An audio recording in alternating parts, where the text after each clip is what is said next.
오늘은 역대기 상하를 공부하는 시간입니다. 역대기 상하, 원래 상과 하를 따로 나눠서 공부를 하려고 했는데요.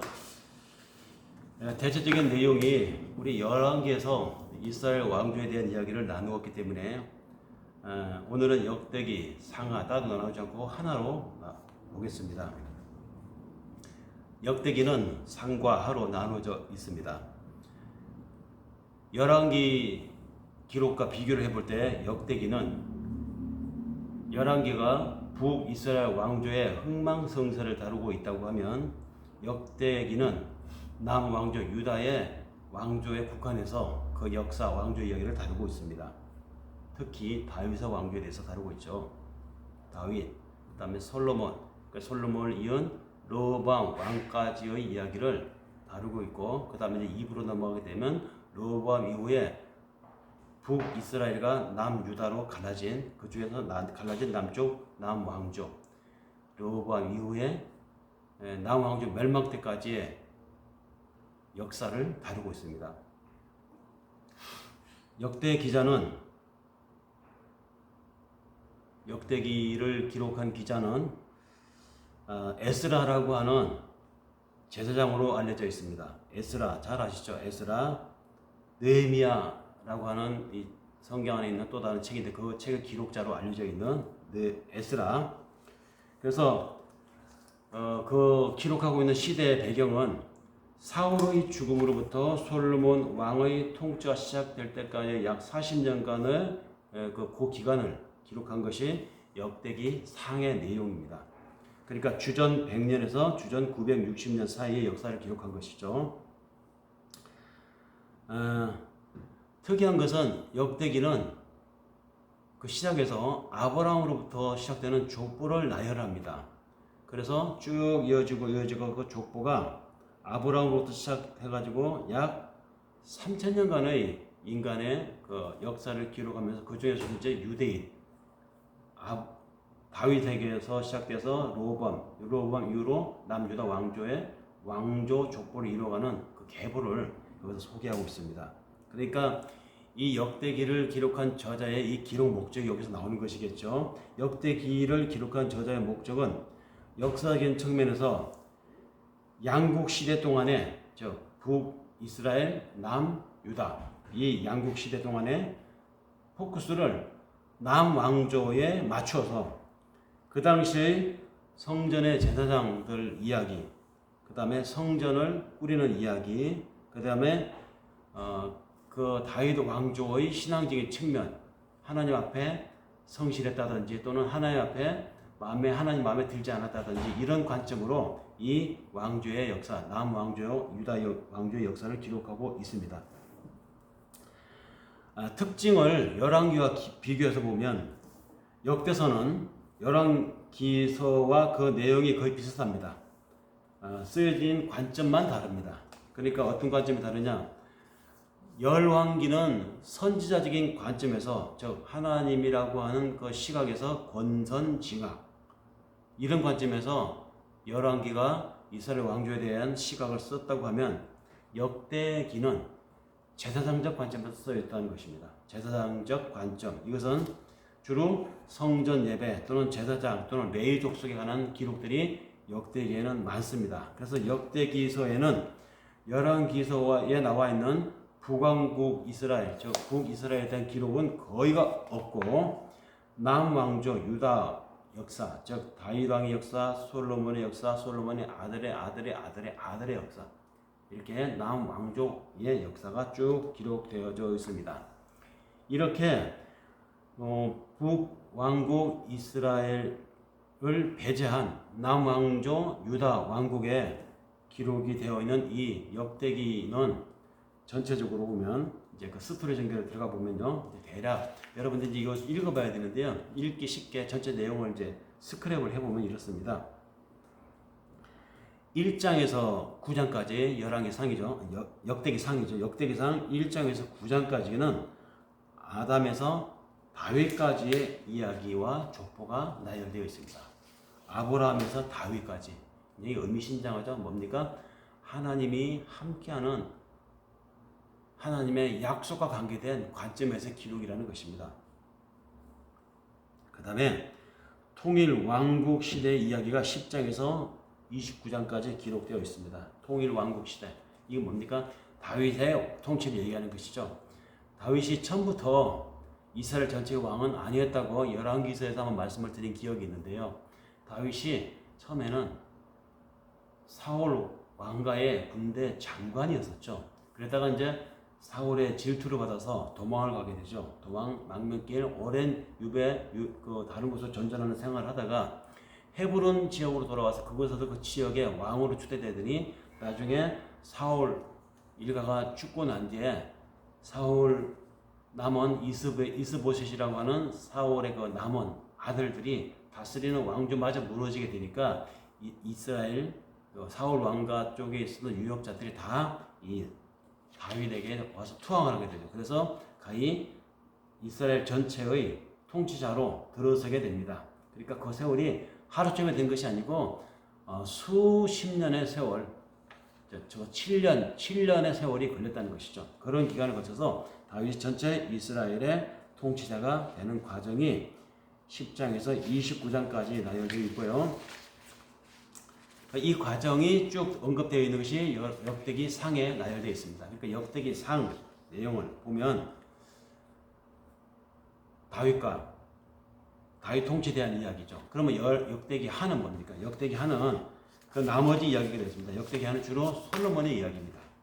솔로몬 얘기하면 그가 어떻게 해서 왕이 됐는가, 그 왕이 되는 과정을 이야기하고 있고요. 또 그가 왕이 되어서 가장 역점을 두었던 것이 무엇인가? 그건 성전 건축이겠죠. 그가 성전 건축을 하기 위해서 이런저런 치수, 자재, 또 규모 이런 것들을 준비하고 그 다음에 준비한 대로 정말 그 치수 설계대로 솔로몬의 성전을 짓습니다. 솔로몬은 성전뿐만 아니라 자신이 사는 왕궁도 같이 짓습니다.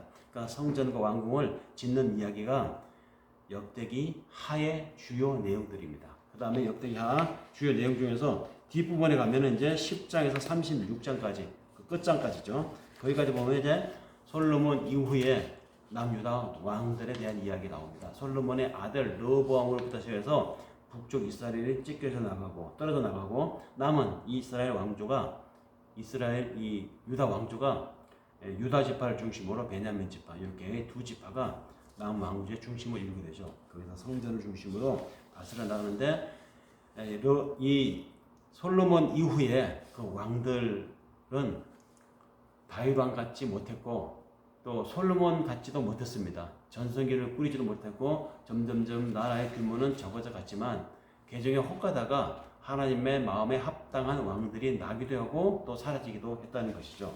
이러한 전체 내용이 역대기 상하의 내용인데요. 그러면은 역대기 상하 전체를 통틀어서 스토리 전개를 다시 한번 세부적으로 들어가 보면 다윗이 등장하는 이 과정을 이 역대기 저자는 소급해서 올라가는데 그것을 족보로 올라갑니다. 아단까지 올라가서 모든 민족의 조상을 소개하고 있죠. 1장에서 모든 민족의 조상, 그 중에서도 모든 민족의 조상을 쭉 소개하고 난 뒤에 바로 이어서 2장에서 8장에 있어서 그 중에서 이스라엘 조상의 이야기를 합니다. 족보를 유다 지파, 시므온 지파, 요단 지파 쭉 각 지파 이 이스라엘 전체 지파를 8장에까지 쭉 소개를 하고 난 다음에 그 중에서도 이제 특별히 역점을 두어서 소개하고 있는 것이 예루살렘에 거주하는 사람들, 그 중에서도 레위 지파 사람들, 그다음에 그 레위 지파가 무엇을 해야 될 것인가, 그들의 임무에 대해서 소개하고 있는 내용이 나옵니다. 이것이 아담에서 다윗까지의 족보에 포함되어 있는 1장 9장까지의 전체 내용입니다. 그 다음에 이어지는 10장에서부터 29장까지의 내용은 통일 왕국을 이루어가는 다윗 왕조의 과정을 소개하고 있습니다. 거기에는 사울 왕의 죽음부터 시작이 되죠. 10장 사울 왕이 어떻게 죽는가? 아시는 대로 사울 왕은 전투에 나가서 죽습니다. 그의 아들들도 같이 참전하였다가 같은 날 1시에 전장터에서 죽습니다. 이 왕과 왕을 이어갈 자녀들이 다 죽게 되니까 왕조가 비게 되겠죠. 그래서 이스라엘 사람들의 마음이 오래전에 사무엘에 의해서 기름 부음 받았다고 왕으로 인정을 받았던 이 다윗을 기억을 하고 이스라엘 사람들이 다윗을 찾아옵니다. 그래서 지역의 왕에 불과했던 유다 지파의 왕에 불과했던 이 다윗이 그로 인해서 사울 사후 수년 후에 이스라엘 전체의 왕이 되어가는 과정이 이제 여기 11장에서 21장까지 전개됩니다. 다윗이 왕이 되다. 그 다음에 예루살렘에 돌아오는 그 블레셋에게 빼앗겼던 법궤를 놓고 다윗이 막 춤을 추고 하나님 앞에 너무 기뻐했던 이런 장면들이 여기에 또 소개되고 있습니다. 그래서 이것을 법궤를 적국으로 또 탈취해 와서 자기 땅에 모시게 되니까 다윗이 너무 감사했습니다. 하나님 앞에 너무 기뻤어요. 그래서 성전을 짓고 싶었습니다. 그래서 하나님 앞에 성전을 짓겠다고 오랜 수건인 이 성전을 내 꼭 짓겠습니다라고 하는데 웬일인지 하나님이 다윗의 그 성전 건축을 막습니다.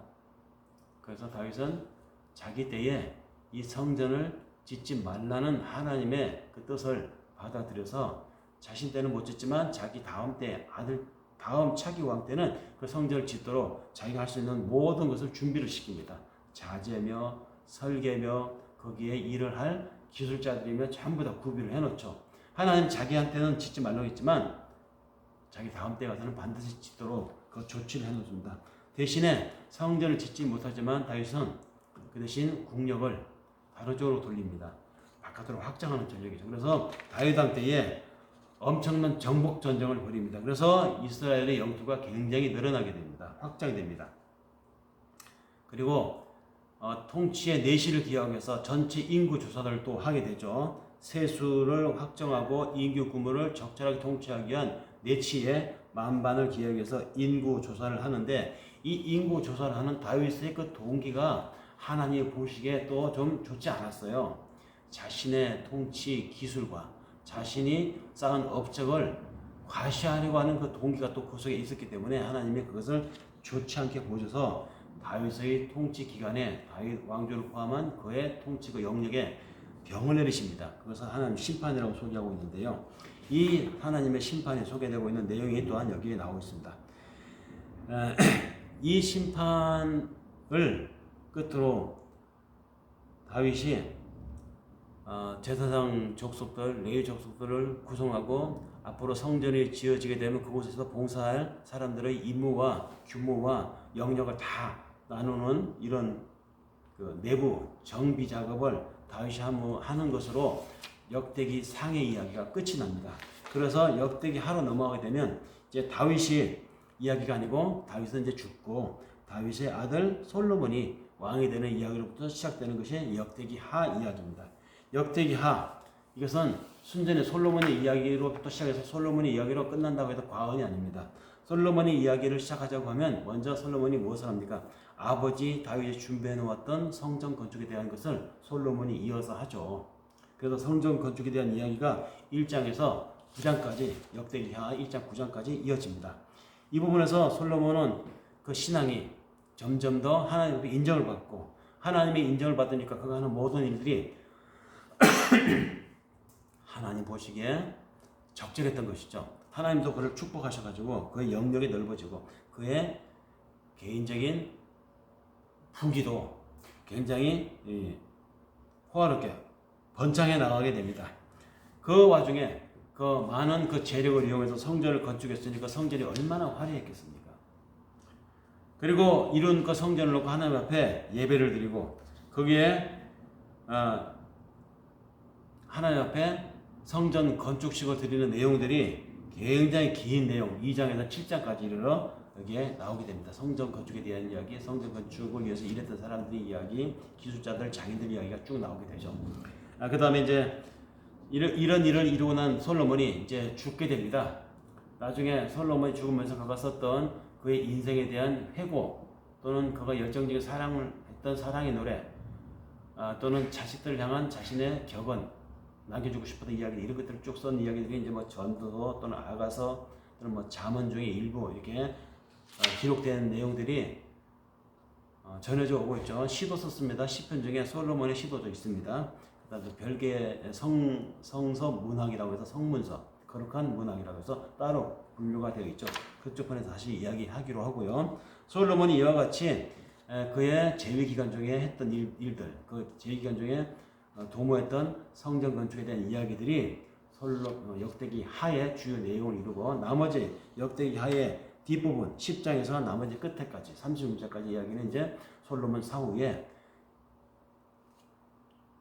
왕국 분열의 이야기가 나오게 되죠. 분열 왕국의 이야기 나오지만 분열되어 나간 북쪽 이스라엘 이야기는 역대기 하에서 나오지 않습니다. 그건 이제 열왕기 하편에서 많이 이야기가 되기 때문에 그쪽을 참조해서 읽어보시기 바라고요. 역대기 하 나머지 부분에는 유다 여러 왕들의 역사가 나오게 됩니다. 르호보암으로부터 시작해서 아비야 통치자, 또 아사 왕, 여호사밧 왕, 여호람 왕, 아하시아 왕, 아달랴, 요아스, 아마샤, 우시야, 요담, 그 다음에 히스기야, 머나세, 아몬 왕까지 쭉 이야기 나옵니다. 그 다음에 마지막에서 요시야 왕에 이르러서 이 남유다 왕국이 멸망을 하게 됩니다. 이 이야기, 나머지 이 남왕국 유다의 역사 이야기, 왕들의 역사 이야기 중에서 우리가 잘 알고 있는 것 중에 하나가 이제 히스기야 왕의 이야기가 있죠. 히스기야 왕 때 활동했던 예언자가 바로 이사야 예언자였는데요. 히스기야 왕이 몹쓸병에 걸려서 구축게 되었을 때 이사야 예언자가 하나님 앞에 기도하고, 또 그 왕도 몸소 하나님 앞에 직접 기도하고 해서 그의 수명이 15년을 하나님 앞에 연장받았다는 이야기 잘 아시죠?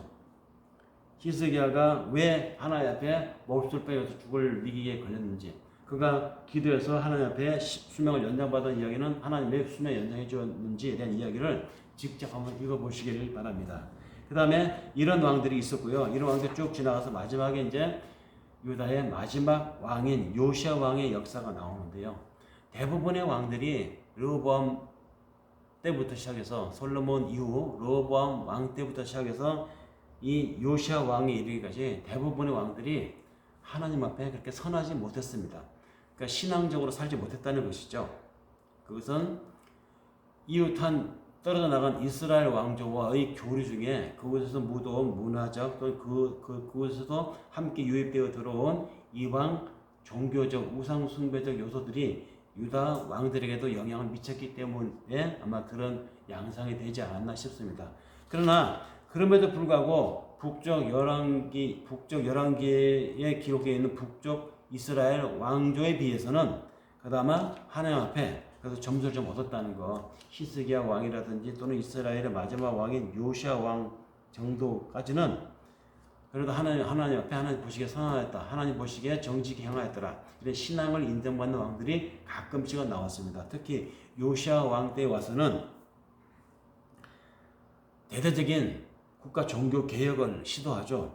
16살 때에 요시야가 왕이 되었는데 이 사람이 20세가 젊었을 때부터 하나님을 열심히 찾았지만 그가 20살 때는 젊은 왕으로서 나라의 개혁을, 종교 개혁을 대대적으로 하게 됩니다.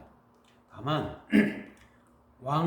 이 왕국의 이 왕조는 이렇게 개혁을 열심히 했지만 그것이 전 국민에게 다 이 바닥에까지 전달은 되지 못했다는 것이죠. 아마 그래서 이 유다 왕국이 하나님 앞에 미움을 받아서 멸망을 하지 않았나 싶습니다. 요시야 왕의 이 종교 개혁이 제대로 이 말단 하급 관리들과 일반 백성들에게 같이 제대로 전달되어서 전 국민적인 종교 개혁이 제대로 일어났더라면 아마 유다 왕조는 멸망하지 않았을지도 모릅니다.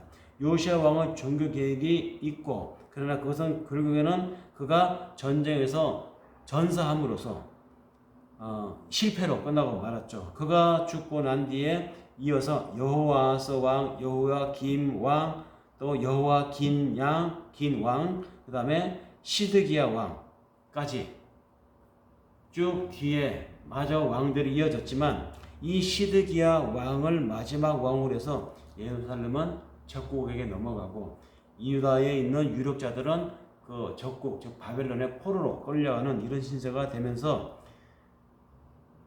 이 남유다 왕국의 멸망은 확정짓게 됩니다. 마지막 왕 시드기야 왕은 사실 그 이름이 이스라엘적이지 않죠. 유다적이지 않습니다.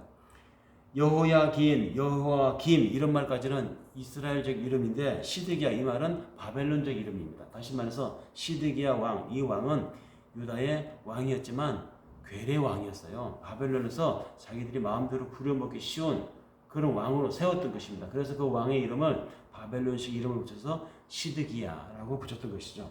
그러나 그 시드기야 왕을 끝으로 해서 완전히 이스라엘은 망하게 됩니다. 여기까지가 열왕기 하까지 이어지는 역대기 이야기였는데요. 오늘은 이 역대기 이야기 별로 달리 할 얘기는 없어요. 왜냐하면은 열왕기 상하에서 이스라엘의 대략적인 계획을 얘기를 했기 때문입니다. 이스라엘 왕족 이야기가 거기서 다 나왔기 때문이죠. 다만 역대기는 그 중에서도 남왕조 다윗의 혈통을 이어가는, 즉 다윗의 혈통이라고 하면 뭡니까? 하나님의 약속, 하나님 약속을 이어간다고 하는 왕조의 이야기에 국한해서 이 에스라라고 하는 이 예언자가 이걸 기록했다는 것이죠. 에스라라고 하는 예언자가 역대기를 기록할 때 그의 시각은 하나님의 약속은 이 남왕조를 통해서 이어가고 있다라고 하는 관점이 살아있었던 것입니다. 그래서 아담 때부터의 족보 이야기를 언급을 하는 것이죠. 그 족보에서 핵심은 하나님의 약속에 대한 승계였습니다. 그것이 아담으로부터 시작해서 이스라엘로 이어졌고, 아담으로부터 시작되면 뭐죠? 모든 민족이잖아요. 그 모든 민족을 쭉 족보를 나열하면서 그 중에서 하나님이 이스라엘을 선택했다. 그죠? 이스라엘을 선택했고, 이스라엘 선택 중에서도 하나님이 유다를 선택했다. 왜? 유다에 다윗 왕이 있었으니까. 하나님이 다윗에게 약속하셨잖아요. 내가 내 위를 너를 통해서 이어가게 할 것이다. 네 위를 통해서, 네 씨를 통해서 태어난 그가 영원한 왕이 될 것이다. 이스라엘을 다시 회복시킬 메시아가 올 것이다 라는 맥락으로 이어지는 이야기가 에스라의 시각입니다. 그 이스라엘, 나중엔 이스라엘도 북이스라엘 남유다로 쪼개지게 되죠. 남유다로 이어진다는 것입니다. 그 남유다로 이어져 가는데 이 정통성을 확인시키고 보존시켜 나가는 아주 거룩한 계급이 있는데 그 계급이 바로 레위 지파였더라. 그래서 레위 지파에 대한 임무와 레위 지파의 역할을 역대기에는 굉장히 소중하게 다루고 있습니다. 그리고 그 소중한 것을 다루고 역할을 확장하고 구체적으로 이어가도록 하는 그 재반 준비를 하는 사람으로서 솔로몬 왕의 업적을 굉장히 기르고 있다는 것이죠. 성전을 짓는 이야기하며 그 성전을 다루는, 또 성전에서 주둔하고 거기서 임무를 수행해야 될 레위 지파, 제사장 계급에 대한 이야기, 이것이 역대기 상하의 중심부를 이루고 있는 것입니다.